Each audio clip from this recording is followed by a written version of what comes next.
خوش اومدید به یکی دیگه از ویدیوهای کانال یوتیوب من. و خب قراره در این ویدیو بهتون یاد بدم که چطوری برنامه‌های خودتون رو قفل کنید در سامسونگ. خب در شیائومی هم انشالله ویدیوشو میذارم، ولی خب اول میخوایم بریم آموزش قفل کردن برنامه‌های داخل سامسونگ رو بگیم که بهترین برنامه‌ش هم هست. خب بهتر از این نداریم.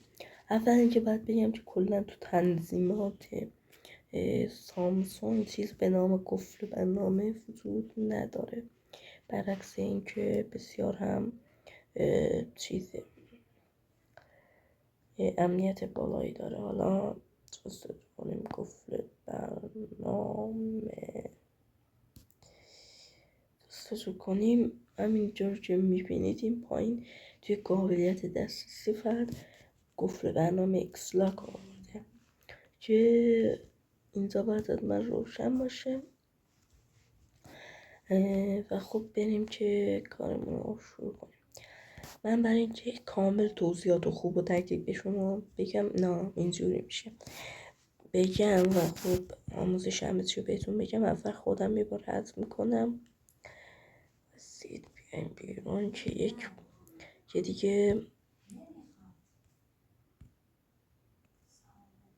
خب حتی وقتی حذفم میخوایم بکنیم برنامه رو میبینید که از ما رمز میخواد و خب باید اونو وارد کنیم و وقتی وارد میکنیم حذف میشه و برنامه هایی رو میتونیم انتخاب کنیم و کل ویژگی داره. برای این کار اول وارد مارکت میشیم. مارکت جستجو میکنیم ایکسلاک یا قفل برنامه. خب این رو جستجو کنید، یه ذره صبر میکنید و خب انگار اینجا نمیاره. شما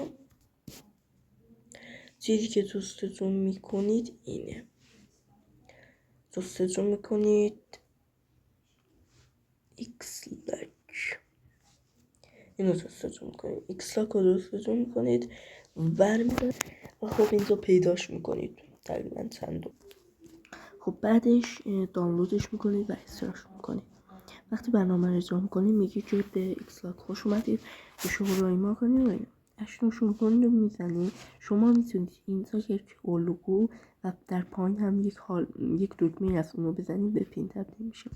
اینجا پین مورد نظرتون رو انتخاب و یک بار دیگه تکرارش میکنید.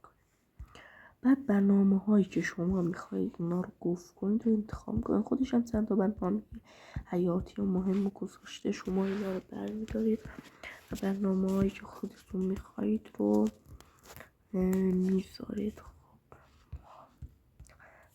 برنامه رو انتخاب میکنیم از بین اینا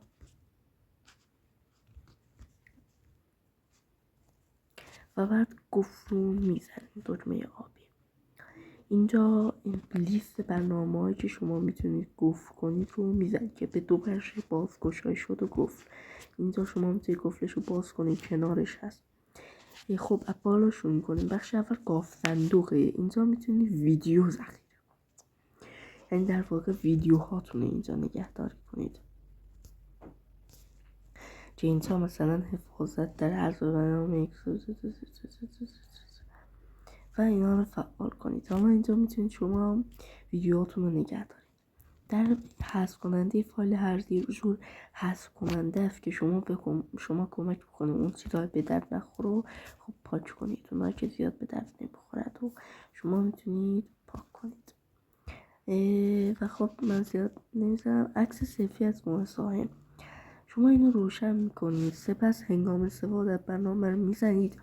بعد اگه مثلا فرد اینجا میتونید تعیین کنید که اگه یک بار اون رو اشتباه بزنه ازش عکس گرفته میشه. این عکس گرفتن هم مخفی نیست، مثلا یه علامتی اینجای گوشی سامسونگ میاره، اون بالا میاره و با اجازه خود گوشی هستش که اگه یک بار اشتباه بزنه عکس بگیره، دو بار، سه بار، چند بار اینجا میاره شما این عکس رو. ما مثلا میذاریم روی 2-3 بار و اینجا میتونیم که چیز کنیم و خب سلفی میگیریم. حالا موضوع یعنی چی؟ منظور موضوع خب فارسیش میشه جلوه. اینجا میتونید یه جلوه ای رو انتخاب میکنید، سپس میتونید دانلودش کنید، خیلی کمه و بعد هم میگه که یک ویدیو ببینید تا اعمال بشه، که در واقع این ویدیو رو اگه وی پی ان شما خاموش باشه دیده نمیشه، کلا دیده نمیشه. وی پی ان و بعدش برنامه‌ها تو خطر بالا چیز هستن که اینها به چه دلیل میخوره. واقعی که شما برنامه رو رمزش رو یادتون رفت، هم میتونید ببرید گوشی فروشی که خیلی راحت این کار رو واسش، هم یه سمت چیز میتونید بذارید چشم در بالا. خب از پنج سوال امنیتی میتونید سوال امنیتی درست کنید و یه جواب واسش بذارید که من مثلا رنگ مورد علاقه شما چیز رو میذارم و به انگلیسی میگم my favorite color is red، یعنی من رنگ مورد علاقه قرمز. ایمیل بازیابی تعیین میکنید که یکی از ایمیلاتون رو به طور خودکار میتونید انتخاب کنید که ما اینو انتخاب میکنیم. بعد دوباره این رو از ما میخواد تایید میکنیم. بعد بین سازی باتری که این هم اجازه دادن میزنید و بعد شما رو اینجا میبره. شما برمیگردید که مرحله قبل میشه مرحله اول برنامه های نصب شده رو پیدا کنید و روی آن ضربه بزنید. و ما میایم اینجا برنامه های نصب شده اینجاست. میگه حالا مرحله 2 ایکسلاک رو فعال کنید. ما اینجا ایکسلاک رو روشن میکنیم و این باعث میشه که وقتی شما اینو خواستین حذف بکنید این برنامه حذف نشه. و خب اگه داداشو زدیم پاک بشه این گاف صندوقه میمونه و این گاف صندوقه میمونه. این برنامه ها رو حالا نمیتونه.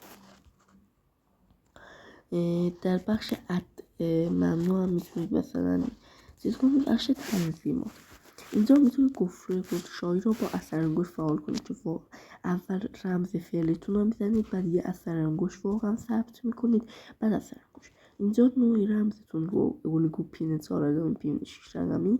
اینجا کیبورد تصادفی رو چیز کنید مثلا به ترتیب نمیاره که 1 2 3 4 5 اینجور به هم ریخته میاره و خب این شما وقتی رمز رو میزنید فرض اگه مثلا دور ببینه شاید با این ترتیب ببینه. سوال امنیتی و اینا همه هستن. تنظیمات پس از خروج رو میتونید بذارید مثلا 5 دقیقه. وضعیت نوار الان رو هم نمیخواد. استار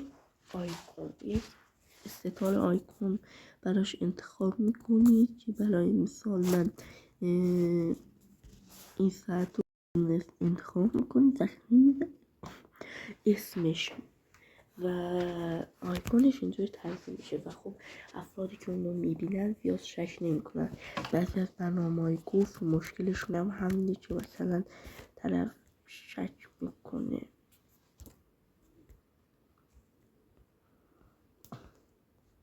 بله و خب الان اینجا میبینید که اینجا مکسش رو این میاره و خب حالا بریم امتحانش کنیم. برای مثال من روی یک برنامه‌های گفت شدن میزنم و همونطور که میبینید هم آیکون هم همینطور میاره.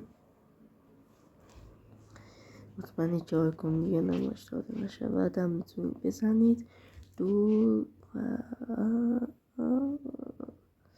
سوزها هم میتونید بزنید و اینکه امیدوارم که از این ویدیو خوشتون اومده باشه. لایک و کامنت حتما بکنید تا ویدیو بعدی. خدا نگهدار.